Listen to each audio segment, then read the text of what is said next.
So if somebody dies, does the chances of the Criminal Assets Bureau going after their assets die with them? No, is the simple and straightforward answer. I mean, an asset that's the proceeds of crime remains the proceeds of crime, regardless of who inherits it. I know we had a case of, I think it was John Gibson who was murdered, and his partner Marlene Walsh claimed the estate, but I think in that case it was slightly different in that the money that was in the bank accounts was actually seized before he was killed, so it wasn't necessarily bequeathed to her after he died. So the argument, I suppose, that would have been made by the Criminal Assets Bureau was that these were clearly the proceeds of crime and they belonged to John Gibson, and they only went on to his wife then subsequent to his death. And it wasn't really tested because it wasn't. In the case of Fat Andy Connors, that's a kind of a revenue case, I think, that was taken by the Criminal Assets Bureau. They can take both. They can go after the assets or go after unpaid revenue. But that did transfer the demands to his wife after his death. Now, again, you're talking about cases been taken before they die. And the reason we're just wondering about this, of course, is because you had a story in which you detailed the last will and testimony of Richie Carberry, who was the brother of Robbie Lawler and who was murdered as part of the Drogheda feud. Yeah, he was Lawler's brother-in-law. He was married to his sister. Yeah. And in his own right was a significant drug dealer, significant member of the underworld, originally based in Coolock. And was considered, by the guards a major player before his death in November 2019. He was shot dead. And, even the story surrounding his death is a real complex web of the whole kind of north side feuds going on between the various gangs in Coolock. And the fact that he was mixed up with the Drogheda feud at the time added another layer, I guess, of complexity to the whole thing.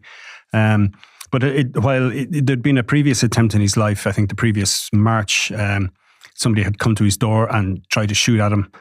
Now, he didn't cooperate with the guards. This is all in a Criminal Assets Bureau report as well, into the two Maguire brothers, Owen and Brendan. And again, this was all part of their revenge because Robbie Lawler was known to have been the man who tried to kill Owen Maguire and left him paralysed. So they were keen to exact their revenge. So a couple of months later, when he was shot dead, the immediate assumption was, the Maguires have finally got their man. But it seems to stem from, more of a row with the Mr. Big, who we still can't name. It's murky, isn't it? It's incredibly murky. But I guess when you're at that level, like in one sense, you're at a certain level, but you're still rooted in a particular community. So there's still some of, I don't know, like the neighbourhood rivalries going on, almost like the childhood rivalries going on to some extent. It's as simple as that. And guys have grudges going back, a long way. I mean, there's even, I think, a 2009 murder of Fred Lynch. It was a gangster shot dead in 2009, and again there was links to that, and that the person who possibly carried out the killing of Carberry was happy to exact revenge on behalf of Mr. Big to avenge both Fred Lynch's murder, but also another guy, Kenneth Finn. Yes, sorry, Kenneth Finn's was a murder. Friend of Mr. Big. So, yeah, in 2018, and he was like a serious gangster as well himself. He was considered to be Mr. Big's informer. I think he was actually the suspect behind the murder, the trigger man who killed Alan Ryan, the real IRA leader at the time. So, I mean, it's a very complex sort of story. It is. So Richie Carberry, and in his will, he leaves his entire estate without it being detailed to his wife, Eileen, who would have been the sister of Robbie Lawler, murdered in April 2020 in Ardoyne in Belfast. So certainly from what we know he has is that house in Bettystown where he had been shot at previously, although he never made a complaint. The Gardaí did investigate it. And where he was shot dead some months later. He had that house. When he was shot dead, there was some certainly intelligence to suggest that he was about to move to the UK, where he had either secured a house for rent or had bought a property.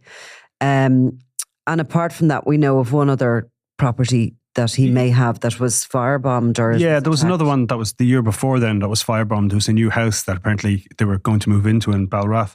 And he was also registered with a company as well that was described as being in the motor business I think Motor and Construction, RPC Enterprises based in Laytown and County Meath.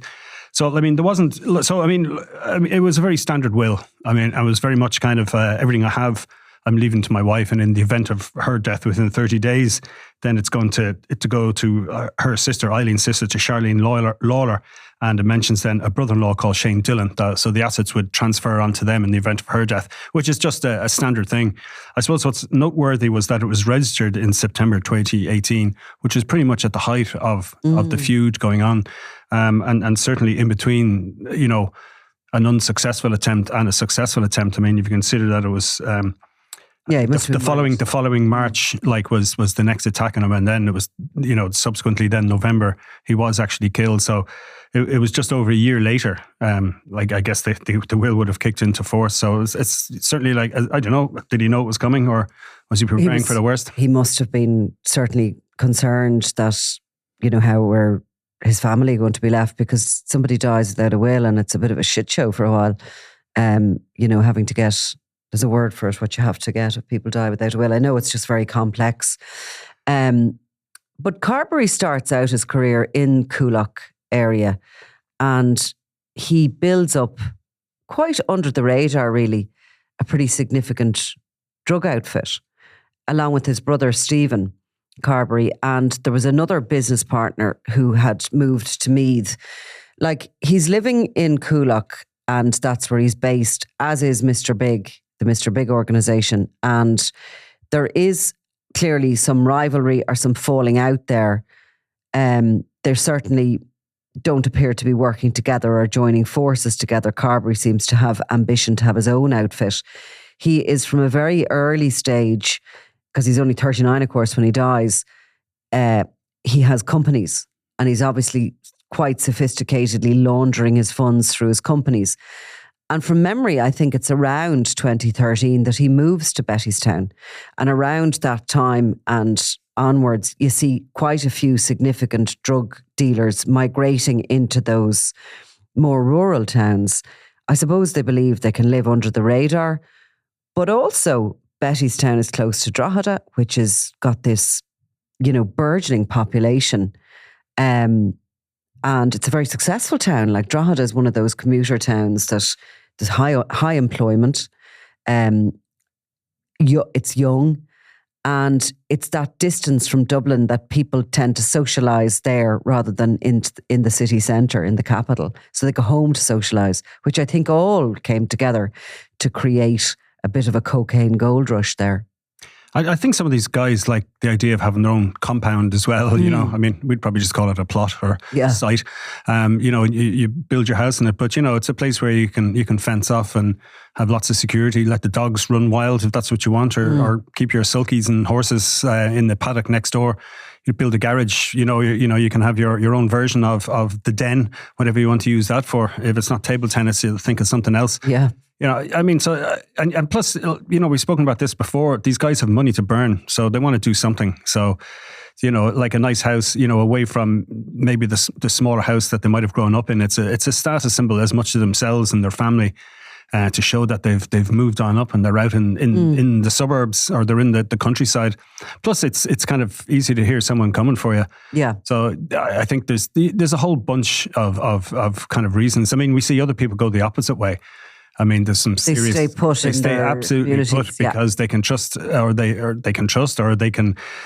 have everybody on their street to knock on a window, or to give them the heads up if there's a different car in town, or if there's a pesky journalist after calling onto the wrong door, or something like that. Situation. You know, so I mean, it depends on, I suppose, the situation. But yeah, I mean, it's not unusual. I mean, we've seen a couple of these guys. I mean, we spoke about like the guys in Cork, like Coonan and O'Donovan, with their houses out in the middle of nowhere, you know, and both would have been initially, you know, city boys, but like the wild countryside. Yeah. Once they had a few bob in their midst.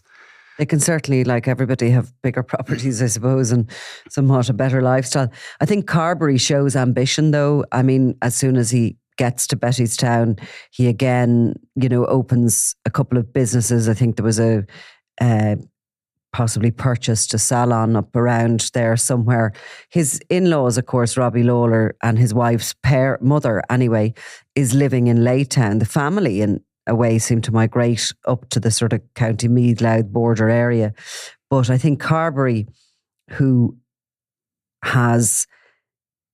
he wants to make a lot of money, and I think he sees that Maguire organisation that kind of have ownership of the Drogheda and up the northeast coast of the drug territory. When a kind of a younger cohort in that group try to break apart from it and maybe challenge the leadership, he provides them with the backup they need. He gives them the drug supply and he provides them with the weapons they need, and that backup that helps them go up against what was once their bosses. Yeah, like he was considered, I suppose, in a sense that he was the guy backing the anti-Maguire faction. There was two brothers involved in that. And I suppose what you had then with the Maguires and Cornelius Price was a very violent crowd, that had turned up and were really keen to make a mark. I mean, to some extent, it was even like they were about 2008. They really started to kick in. There was two other drug dealers I think were killed around that time. Yes. That gave them the kind of the in.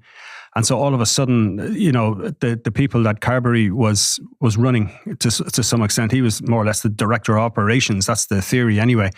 And that these other guys were buying from him. And so they would have been in direct confrontation, and they escalated things pretty quickly. I mean, like Price was notoriously violent. Even before like the feud broke into the public domain, we would have been getting calls from people about, people at weddings being glassed and being put through glass doors, people who'd been run over. I mean, there was some kind of internal squabbling. There was, the White House murder in Balbriggan, stuff like that as well. And there was even, there was various machete attacks and that kind of stuff, before the kind of the full, I suppose, the row over the turf war, like emanating out of Moneymore, essentially, in Drogheda, before that blew up. So I suppose they would have gone to Carberry saying, like, you need to help to sort things out for us. And of course, Lawler would have been in prison, I think, awaiting trial, or which he was eventually acquitted of threatening to kill his ex and her mother. And I think he got out in December after Carberry was killed in November 2019, and he got out in December. Mulready Woods then, unfortunately, Keane Mulready Woods was murdered, a couple of months later.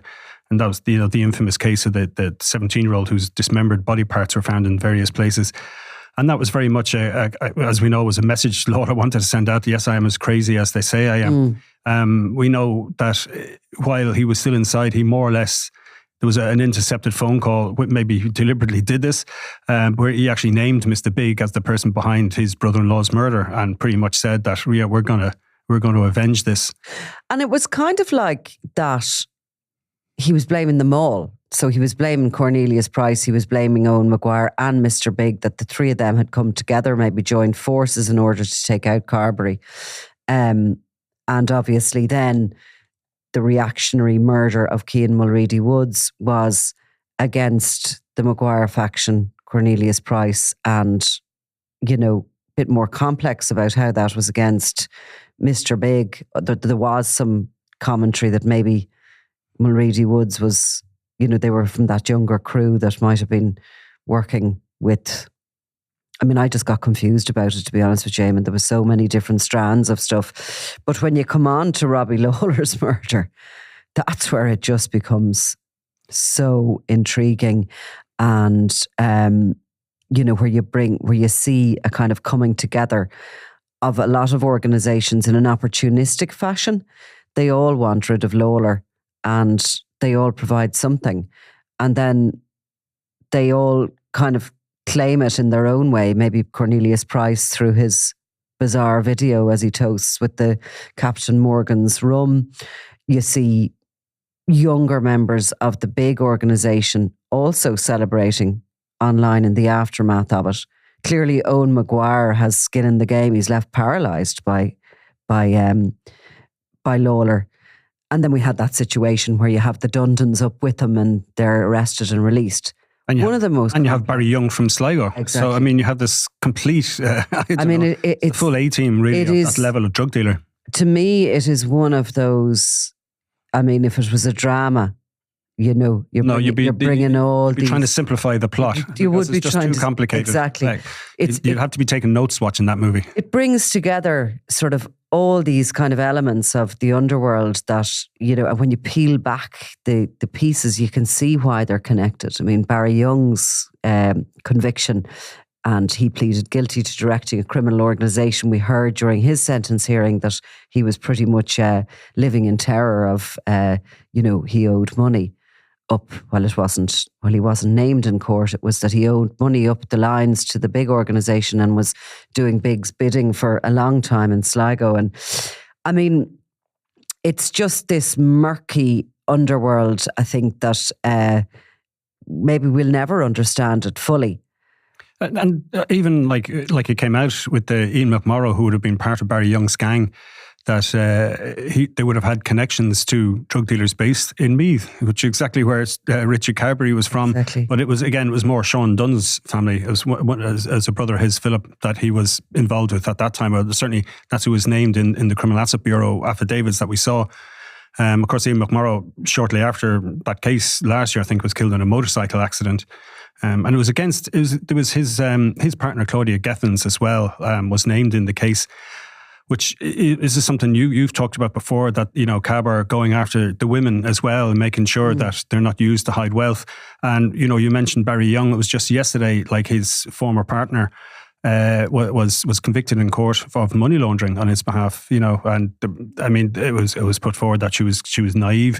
She was 9 years younger than Barry Young, but basically the argument was put forward that she was pretty much manipulated by him since she was a young teenager, and was very much under control and had no idea what her boyfriend was up to until the house was raided by the guards one time. Yeah, Google him, I would have thought. Well, there is that too. Yeah, which brings us back really to where we started with this will and with Eileen Carberry, and she has, Richie Carberry and herself, had 3 children who had nothing to do with crime, and I'm sure Eileen Carberry had nothing to do with crime, but she is possibly now inheriting assets that will more than likely be investigated by the Criminal Assets Bureau. It's quite possible. I mean, there isn't too much obvious we can say that belongs to Richie Carberry, but to give you a clue, shortly before his death, there was a seizure, 3.2 million worth of cannabis in Coolock that was linked to him, and his brother Stephen Carberry. He got an 8-year jail term, and it only happened last year he got the jail term. Yeah. But the seizure was actually from 2013, and that was 1.5 million worth 10 years ago in Dunabate. So that kind of gives you an idea of the scale. That was ecstasy and cannabis, was it? Sorry, yeah. At one point, yeah, it was a different collection. Yeah, it was ecstasy and cannabis first. Sounds like I've taken some at this stage, doesn't it? So Stephen Carberry was ecstasy and cannabis, and that was 1.5 million in Dunabate, and then there was various delays, and it didn't go through the courts until... I was going to ask you, might be hitting you with it now without any research, but do you know why there was delays? No, it was mentioned called uncontrollable delays was the way it was phrased. So, I mean, it could be any reason. I mean, it can happen. It does sound like a long time. It does sound like a long time, and that he's picked up, and he's doing 6 years now, is that? Yeah, no, he got a stretch, all right. And I mentioned then that he had suffered a nervous breakdown on the first anniversary of his brother's murder, that he was talking about. I guess this was part of the mitigation, he'd been through a lot himself. Like the Carberry operation, which, I mean, people really we can name are Richie and his brother Stephen and Robbie Lawler. There is definitely other significant characters that were there. Well, Keith Brannigan, of course, who was murdered as well in the that holiday site up in Clarehead, is it? No.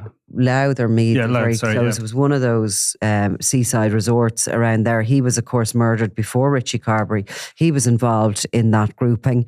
I can just clearly see a photograph of Richie Carberry, Robbie Lawler and himself. Did I show you that? Keith Brannigan together. 3 of them are murdered now.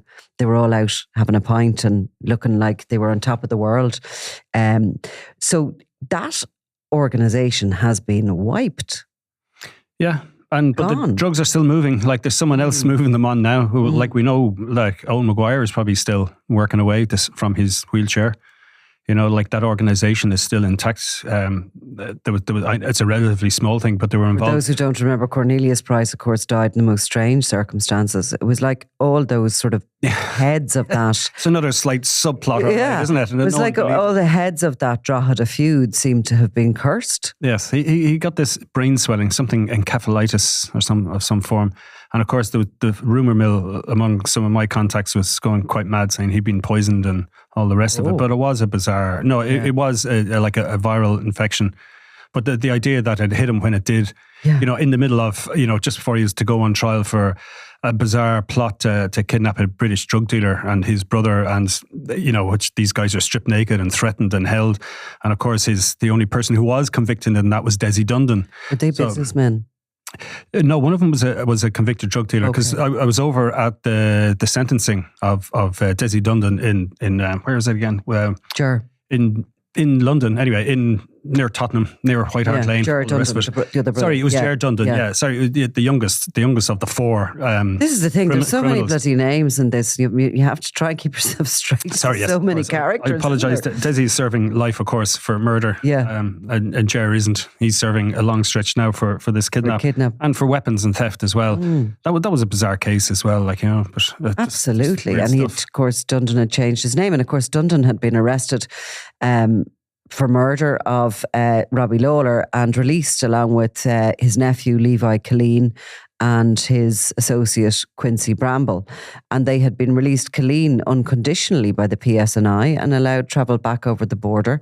There had been, clearly a belief from the PSNI that they were friends of Lawler, that they had nothing to do with the murder. And female associates were later caught up in a transfer of money coming from the Maguire organisation. And the next thing we know, Dundon is out in the UK with Cornelius Price, which is the enemy of Lawler. Again, the plot is so thick that even as a crime correspondent, knowing all these characters and people, it can be difficult to keep up, and you're sort of constantly second guessing which side are they on, or is there sides? That's the thing. Or when it comes to business, do they care? Well, we know that.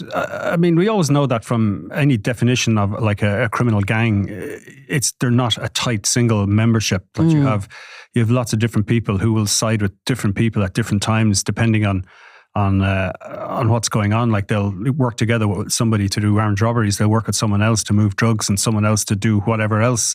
Yeah. And they kind of, they make their own connections, and it's not necessarily anything to do with where they're from. You'll often find it's down to kind of in-laws or families, and sometimes it's just people they've served time with. And that's at a kind of, I suppose, a certain professional level where people are keeping a level head. But the stuff that the Dundans have been involved in, the double crossing that they've done. They did it in the past, with the setting up of Kieran Keane, which was, and faked a kidnap, or all that kind of, again. It's almost their MO, isn't it? Double crossing. Yeah, and there's other stories, which we can't go into legal reasons, I'm pretty sure. But there was, somebody who was set up for murder, and they went and got double the money to kill the person who was ordering the killing in the first place. So, there's... Where's the moral code? Well, there isn't. Exactly. That's it. The moral compass is not working. But I wonder, is Ireland so small? We do have a finite amount of people involved at high levels of the criminal underworld. We are a small enough country, and you know yourself how you can bump into people wherever you go, or somebody knows somebody who knows somebody. It has to be the same and very intensified within the criminal underworld. It has to make it almost easy for them to double cross and to... On the other hand, it can make it difficult for them to double cross, because you're going to run into these guys again. You're going to have to give up going sulky racing or dog fighting, because this guy or that woman is particularly into that particular pastime. And how they make their connections is anyone's guess. I'm sure it's through a wide variety of things. I'm sure, but we've seen from the EncroChat evidence, especially in the Thomas Maher case, and that he was working for everybody, so he's their haulier. He's a haulier that is convicted, has pleaded guilty. But I mean, he's working for all sides during the Kinahan Hutch feud. He's working for both sides of it. Like Anthony Terry, similar sort of character, had his own logistics company despite being on the run from prison here in Ireland, was moving drugs from Holland across the UK and into Ireland for, I don't know, what was it, 15 years or thereabouts? And if somebody's willing to pay, they don't care. We're seeing up in the north that the loyalists and the Republicans, the dissidents certainly put their differences behind them when it comes to drugs and money and guns, and it's just business. But it makes it bloody complex to try and work it all out. Yeah, I mean, like we believe we saw that, in terms of Limerick, that there was pressure on, particularly from, members of the Kinahan cartel to stop the shooting in Limerick because it was getting in the way of business. And then, of course, we saw what the Bone Motors cab case, that there was people on both sides of the fence, that, the rival, these, so-called rivals to the death, were pretty much using the same car company to launder their drugs money. And there was people from both sides meeting people from both sides at a higher level. So they weren't involved in the kind of, I guess, the street fighting or whatever, or maybe they were, and they were able to, like, okay, well, let's just make money together, but I'm still going to shoot you when I get the chance. I mean, it sounds like a tough old business to be in, doesn't it? Is it normal to or what is available publicly when you look for a will? Is it normal not to have to detail your assets on a will? I would say it's not, if you have a complex set of assets or a complex estate, you probably, you'd be advised by your lawyer. Yeah. Like, you need to kind of explain where this is going to go. Because, for instance, if someone has, a share in a house, you can't say, I'm selling my share to, there might be different reasons for splitting different assets up. Or again, or if you have a big family, or if you don't like your wife, or if you don't like your husband, you might want to do things differently. Like, leave it all to the cat or the dog. But is every will a public document? Yeah, as far as I understand, it is. Yeah, and once you can find the exact name and the date, you can apply to the probate office. It's all online. Yeah, it's actually, I won't say it's simple to do, but it's relatively straightforward. But it takes a couple of weeks to get them then as well. So sometimes the Sunday Indo, of course, used to, and they still have a little nib on the second page where they detail who left what, but they always have the amounts. Is it maybe if it's over a certain level you have to detail? I'm asking you that, and I haven't, we haven't researched it, either of us. I haven't a clue. No, I haven't a clue either. I do know, though, that if you don't leave a will, it's very messy and it takes a long time to untangle everything. So Carberry was right to have left the will when he did, because he wasn't long for this world. And we aren't aware if a Criminal Assets Bureau case is underway, but we do know that very much the Criminal Assets Bureau were at the table when the police were meeting to crack down on the feud in Drogheda. They were one of the many agencies that were attending meetings, and undoubtedly they had Richie Carberry anyway in their sights, when we're not saying his family are involved in criminality, his wife or his children. Certainly he was a key member of those feuding forces. So it remains to be seen. Well, look, that's interesting. Maybe we should sort of do a... Maybe we should get a lawyer on to talk about... How do we describe all those connections and, for the Robbie Lawler, that moment that he's... It's a rich tapestry. It certainly the underworld. Is. Yeah, we'll leave it at that, maybe. A rich tapestry. I like it. Okay, thanks, Eamon. You're welcome, Nicola. I'm Nicola Tallant, and you're watching Crime World, a podcast about criminals, drugs and the underworld in Ireland and across the globe. Make sure you subscribe to our channel and turn on notifications so you can be the first to watch all our latest episodes. You can also listen wherever you get your podcasts.